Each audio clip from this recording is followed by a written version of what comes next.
नमस्कार बच्चों, आज हम पढ़ेंगे कक्षा 9 का विषय सामाजिक विज्ञान पाठ 12 भारतीय लोकतंत्र। लोकतंत्र का अर्थ है लोगों द्वारा चुने गए प्रतिनिधित्व। ठीक है, तो अब हम पढ़ते हैं भारतीय लोकतंत्र। हमारा देश पूरे विश्व में सबसे अधिक मतदाताओं वाला देश है। अब पूरे विश्व में सबसे अधिक मतदाता कहाँ पर है? भारत देश में। आबादी की दृष्टि से विश्व में हमारा देश सबसे बड़ा लोकतंत्र है। अब आबादी की दृष्टि से मतलब जनसंख्या की दृष्टि से विश्व में सबसे बड़ा देश जो कि एक लोकतंत्र का है, वो सबसे बड़ा कौन सा है? भारत। इस अनोखे लोकतंत्र को आज 6.5 दशक से अधिक वर्ष हो चुके हैं। कितने दशक से अधिक वर्ष हो चुके हैं? 6 दशक से अधिक वर्ष हो चुके हैं। इस दौरान हमारे देश में कई राजनीतिक तूफान उतार चढ़ाव आए हैं। ठीक है, कोई अलग अलग पार्टियां आती है हर बार, फिर भी हमारा लोकतंत्र मतदाताओं की निष्ठा एवं सूझबूझ के कारण टिका हुआ है। हम लोकतंत्र की रक्षा तथा जतन के लिए प्रयास करते हैं। हम करते या नहीं करते? लोकतंत्र लोगों के हितों के लिए किया जाता है। अब हम भारतीय लोकतंत्र के कुछ महत्वपूर्ण लक्षणों का अध्ययन करेंगे। हम देखेंगे कि लोकतंत्र क्यों महत्वपूर्ण है, उसके किन किन लक्षणों के कारण उसको इतना महत्वपूर्ण माना गया है। सबसे पहला है लोकतंत्र में चुनाव। अब चुनाव कैसे होता है? आप सबने चुनाव के बारे में देखा है, सुना है, आपके घर में आपने अपने से बड़ों को है ना वोट दे जाते हो मतदान करते हुए देखा होगा, है ना? आप सबने देखा है और टीवी में देखा होगा, समाचार में सुना भी होगा। विश्व के कई देशों में लोकतंत्र है। अब पूरे विश्व में बहुत से जगह ऐसा है जहाँ पर क्या है? लोकतंत्र है। लोकतंत्र होने के बावजूद प्रत्येक शासन व्यवस्था में भिन्नता दिखाई देती है। होती या नहीं होती? हमने चैप्टर नंबर 10th में पढ़ा था, सरकार के अंक वगैरह में। लोकतंत्र में मतदाता अपना मत देता है। देते या नहीं देते? और मतदाता कौन होता है? जो मत देने जाता है, वोट देने जाता है, हम उसको मतदाता कहते हैं।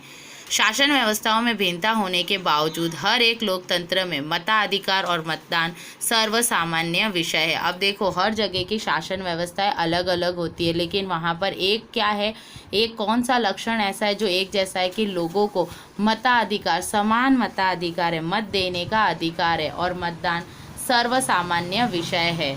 ये कैसा है? सर्वसामान्य, सभी जगह सामान्य विषय बना हुआ है। मतदाता चुनाव के समय अपना मत देकर लोकतंत्र को जीवंत रखने में सहयोगी बनता है। अब मतदाता है, अगर वही ना मत ना दे तो कौन प्रतिनिधि लोगों के हित के लिए खड़ा होगा? कोई नहीं होगा। तो ये मतदाता क्या करते हैं? चुनाव में मदद करते हैं। हमारे देश में संसदीय शासन व्यवस्था है। संसदीय मतलब आपकी सेंट्रल गवर्नमेंट। संसद लोगों का प्रतिनिधित्व करने वाली राष्ट्रीय संस्था है। ठीक है, कौन सी है? नेशनल लेवल की। संघ की संसद में राष्ट्रपति, उपराष्ट्रपति, राज्यसभा, लोकसभा का समावेश होता है। हमने पाठ नंबर 10 में पढ़ा था इन सभी के कार्य, और हमने पहले पाठ में देखा था कि संसद का ऊपरी सदन राज्यसभा तथा निचला सदन कौन सा था? लोकसभा। राज्यों में विधानसभा भी होती है। कुछ कुछ राज्यों में क्या होती है? विधानसभा। और कुछ में क्या होती है? विधानसभा के अलावा विधान परिषद भी होती है। राज्यसभा, लोकसभा, विधानसभा और विधान परिषद की रचना में केंद्र में मतदाता है। ठीक है, ठीक है, तो कौन करता है? यहाँ पर केंद्र में मतदाता होते हैं। हमारे देश में स्थानीय स्वराज की संस्थाओं में चुनाव मतदान द्वारा होता है। जो स्थानीय स्वराज की जो संस्थाएं होती है छोटी छोटी, उसमें लोग क्या करते हैं? खुद मतदान देते हैं। इस प्रकार चुनाव लोकतंत्र चरितार्थ होता है। लोकतंत्र चरितार्थ होता है। नेक्स्ट है लोकतंत्र एवं मतदाता। लोकतंत्र में मतदाता का महत्व है। नेक्स्ट क्या आपका? लोकतंत्र एवं मतदाता। ठीक है, तो देखो हमारे देश के अंदर क्या है? लोकतंत्र का बहुत महत्व है। लोकतंत्र होने के बावजूद प्रत्येक शासन व्यवस्था में भिन्नता दिखाई देती। ठीक है, ये चुनाव वाला था। फिर नेक्स्ट है हमारा लोकतंत्र में मतदाता का क्या है? बहुत विशेष महत्व है। हमारे देश में सर्वात्रिक वयस्क मताधिकार है। सर्वात्रिक मतलब सभी वयस्कों को, सार्वत्रिक सभी जगह के वयस्कों को मताधिकार, मत देने का अधिकार है। 18 वर्ष या उससे अधिक उम्र का कोई व्यक्ति जिसका नाम मतदाता सूची में नामांकित हो, वह व्यक्ति मतदान कर सकता है। तो मतदान करने के लिए कितने वर्ष की आयु की आवश्यकता है? 18 वर्ष की आयु की आवश्यकता होती है। जो दिवालिया ना हुआ हो, दिवालिया मतलब उसका सब कुछ ना गया हो, मानसिक रूप से अस्थिर घोषित ना किया गया हो, मतलब वो पागल ना घोषित किया गया हो, ऐसा प्रत्येक भारतीय नागरिक किसी भी प्रकार के भेदभाव के बिना मत देने का अधिकार प्राप्त कर सकता है। तो ये लक्षण है कि कौन मत दे सकता है। निरक्षरता मतलब जो पढ़ा लिखा ना हो, गरीब हो और ऐसी अन्य समस्याओं के बीच में सर्वाधिक वयस्क मताधिकार द्वारा संविधान ने मतदाताओं के ऊपर विश्वास किया है। जो पढ़ा लिखा ना हो, गरीब हो, वो लोग भी मतदान दे सकते हैं। सार्वत्रिक वयस्क मताधिकार में प्रति व्यक्ति एक मत के सिद्धांत को स्वीकार किया गया। कितना, एक व्यक्ति कितना वोट दे सकता है? खाली एक वोट दे सकता है। लोग लालच और डर के बिना मतदान करना प्रत्येक नागरिक का कर्तव्य। हमारा मूलभूत कर्तव्य क्या है कि हम बिना डरे, लालच के, लोभ के हम क्या करें? यहाँ पर मतदान करें। मतदाता को हमेशा अपने कर्तव्य के प्रति जागृत रहना चाहिए। संविधान के प्रत्येक नागरिक को धर्म, जाति, भाषा, शिक्षा आदि के भेदभाव के बिना मतदान का अधिकार दिया गया है। अब कोई भी जाति का हो, कोई भी धर्म का हो, चाहे कोई भी भाषा बोलता, उसने कोई भी शिक्षा ग्रहण की हो, उस भेदभाव को हटाए बिना यहाँ पर मतदान का अधिकार है। लोकतंत्र में मतदान एक महत्वपूर्ण प्रक्रिया है। अब लोकतंत्र मतलब लोगों द्वारा ही हुआ, तो वहाँ पर मतदान क्या एक महत्वपूर्ण प्रक्रिया है। मतदान द्वारा ही तो हम हमारा प्रतिनिधित्व चुनेंगे। हमारे देश में सर्वाधिक मताधिकार है। मतदान मतदाता का अधिकार होने के अलावा मतदान हमारा कर्तव्य भी है। प्रत्येक मतदाता को अपने अधिकार का उपयोग करना चाहिए। हमको अधिकार दिया, उसके साथ साथ ये हमारा क्या है?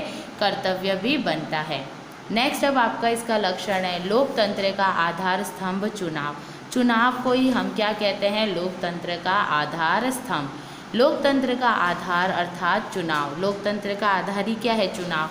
चुनाव होगा तो लोग ही अपने द्वारा अपने हित का चाहने वाले प्रतिनिधित्व चुनेंगे ना, लोगों द्वारा किया गया। फिर चुनाव के समय त्यौहार जैसा वातावरण होता है या नहीं होता? जैसे अभी बीच में चुनाव हुए थे तो सारी भीड़ की भीड़ इकट्ठी होती है। चुनाव के समय जनता अपने प्रतिनिधि का मूल्यांकन कर सकती है। जब चुनाव होता है तो आपने देखा ना, अलग अलग प्रतिनिधि क्या करते हैं? सब जगह अलग अलग कार्य करते हैं। निर्धारित योजना रखने वाले प्रत्येक व्यक्ति को चुनाव लड़ने का अधिकार होता है। अब हमने योग्यता पढ़ी थी, कौन से में पढ़ा था? पार्ट 10 में हमने योग्यताएं पढ़ी थी। तो वो योग्यता रखने वाला जो व्यक्ति होते हैं वो चुनाव को लड़ सकता है।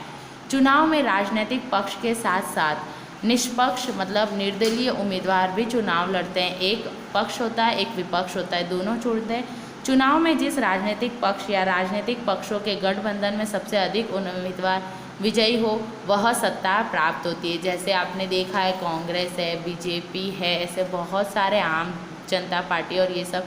अब इसमें सबसे ज़्यादा जिसके प्रतिनिधि उम्मीदवार जीतते हैं वही सत्ता आती है। जैसे बीजेपी के जीतेंगे तो बीजेपी, कांग्रेस के होंगे तो कांग्रेस। लोकतंत्र में लोगों का समर्थन प्राप्त करने की सत्ता तक पहुंचा जा सकता है। अपने लोकतंत्रात्मक शासन में देश में सबसे उच्च तथा बड़ी संस्था संसद तथा सबसे छोटी बूथ इकाई ग्राम पंचायत। अब सबसे बड़ी कौन सी है? हमारी संस्था संसद है, और सबसे छोटी ग्राम पंचायत। पढ़ रखा है हमने। ग्राम पंचायत, तालुका पंचायत, जिला पंचायत जैसे स्थानीय स्वराज्य की संस्थाओं में भी चुनाव होते या नहीं होते? आपके गाँव में भी पंच लोगों के लिए भी होता है, उन सब के लिए चुनाव होते हैं। इन संस्थाओं में लोगों के मतदान द्वारा ही विजेता सदस्यों का चयन किया जाता है। लोग जो मतदान करते हैं उससे जिसके पास सबसे ज़्यादा वोट आए वो विजेता। छोटे शहरों में नगर पालिका तथा बड़े शहरों में महानगर पालिका का चुनाव होता है। चुनाव लोकतंत्र को जीवंत रखता है। जीवंत मतलब जीवित बनाए रखता है। कौन? चुनाव। आया आपको इतना समझ में? फिर है राजनीतिक दलों तथा उम्मीदवारों के लिए चुनाव अधिक महत्व रखता है। जो राजनीतिक दल होते हैं और जो वहाँ पर उम्मीदवार खड़े होते हैं वो, जैसे आपके विद्यालय में होता है ना, मॉनिटर के लिए भी चुनाव होते हैं या नहीं होते? चुनाव लोकतंत्र का थर्मामीटर है। अब चुनाव को क्या माना गया है? लोकतंत्र का थर्मामीटर। थर्मामीटर का उपयोग हम क्या करते हैं? तापमान नापने के लिए करते हैं। चुनाव मतदाता को अपने उम्मीदवार का मूल्यांकन करने का मौका देता है। अब चुनाव से पता चलता है कि जो उनके उम्मीदवार है वो कितने कैपेबल है। चुनाव देश के कई राजनीतिक व्यवस्था या राजनीतिक प्रवाह का निर्माण करता है। चुनाव से देश की सामाजिक और आर्थिक परिस्थिति की जानकारी प्राप्त होती है। अब चुनाव से क्या होता है? पता चलता है कि देश में, समाज में और लोगों की आर्थिक स्थिति में क्या क्या प्रॉब्लम्स है या क्या क्या जानकारी वो प्राप्त होती है। चुनाव के द्वारा सरकार का भविष्य निश्चित होता है। जो चुनाव होता है उससे हम देखते हैं कि उसका भविष्य कैसे निश्चित होता है।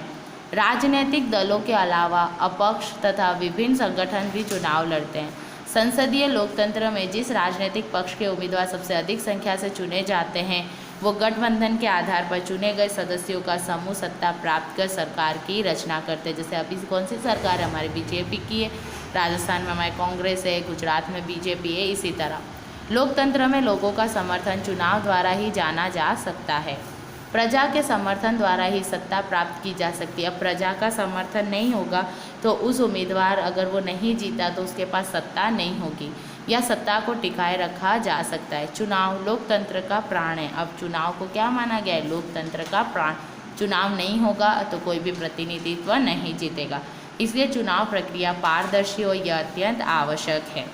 नेक्स्ट है आपका लोकतंत्र में लोकमत। हमारे देश में प्रतिनिधि लोकतंत्र है। यहाँ मतदान द्वारा विजेता घोषित होने वाला लोक प्रतिनिधि बनता है। अब ये क्या कह रहे हैं, हमारे देश में प्रतिनिधि कैसा है, लोकतंत्र का है। यहाँ मतदान द्वारा विजेता घोषित किया जा सकता है। किसके द्वारा, मतदान के द्वारा विजेता घोषित किया जाता है। इस प्रकार प्रतिनिधि लोकतंत्र में सत्ताधारी पक्ष सत्ता को टिकाए रखने के साथ साथ पुनः सत्ता में आने का लक्ष्य रखता है। और जो प्रतिनिधि होता है वो क्या करता है, लोकतंत्र को जीवित बनाए रखता है, टिकाऊ बनाए रखता है सत्ताधारी पक्ष के अंदर। आया समझ में आपको। जो दल सत्ता में नहीं है वह सत्ता प्राप्त करने के लिए लोकमत तैयार कर प्रयत्न करता है। अब जो दल है ना सत्ता में नहीं है वो क्या करता है, लोगों के मत के लिए उनको प्रोत्साहित करता है। सत्ता को टिकाए रखने के लिए अथवा सत्ता को पुनः वापस लाने के लिए लोगों को अपने साथ जोड़ना आवश्यक बन जाता है। अब अपनी सत्ता को बनाए रखने के लिए और लोगों को उस सत्ता को दोबारा चुनने के लिए उनके साथ क्या करना पड़ता है, जुड़ना पड़ता है। तो आपने देखा ना जब आपके चुनाव होता है तो घर पर बहुत सारे अलग अलग प्रतिनिधि आते हैं। सरकार के में बने रहने के लिए सरकार की कार्यवाही, नीति और विविध प्रश्नों के विषय में लोगों के विचारों के अलावा लोकमत को ध्यान में रखना आवश्यक बन जाता है। लोकमत राजनीतिक पक्षों, प्रतिनिधियों तथा संगठनों के लिए अत्यंत आवश्यक है। प्रबल और संगठित लोकमत का लोकतंत्र में विशेष महत्व है। लोकमत तथा लोगों के मत। लोकमत सरकार को गलत कार्रवाई करने से रोकता है। लोकमत के द्वारा देश में एक ऐसी परिस्थिति का निर्माण होता है जहां सरकार देश हित की अवहेलना ना करे। अब लोकमत द्वारा क्या होता है, एक ऐसी सरकार बनती है जो देश के हित की अवहेलना नहीं करता, वो देश के हित में ही सोचता है। नेक्स्ट है जागृत, बुद्धिशाली तथा प्रबल नागरिकों को सरकार भ्रमित नहीं कर सकता है। आधुनिक समय में लोकमत को जागृत करने के लिए कुछ माध्यम बहुत उपयोगी स्थित हुए। इन माध्यमों का विस्तार से हम क्या करेंगे, परिचय प्राप्त करेंगे। अब हम दूसरे भाग 2 के अंदर पढ़ेंगे लोकतंत्र में लोकमत जागृत करने के माध्यम। अब यहाँ तक आपको समझ में आया। धन्यवाद बच्चों।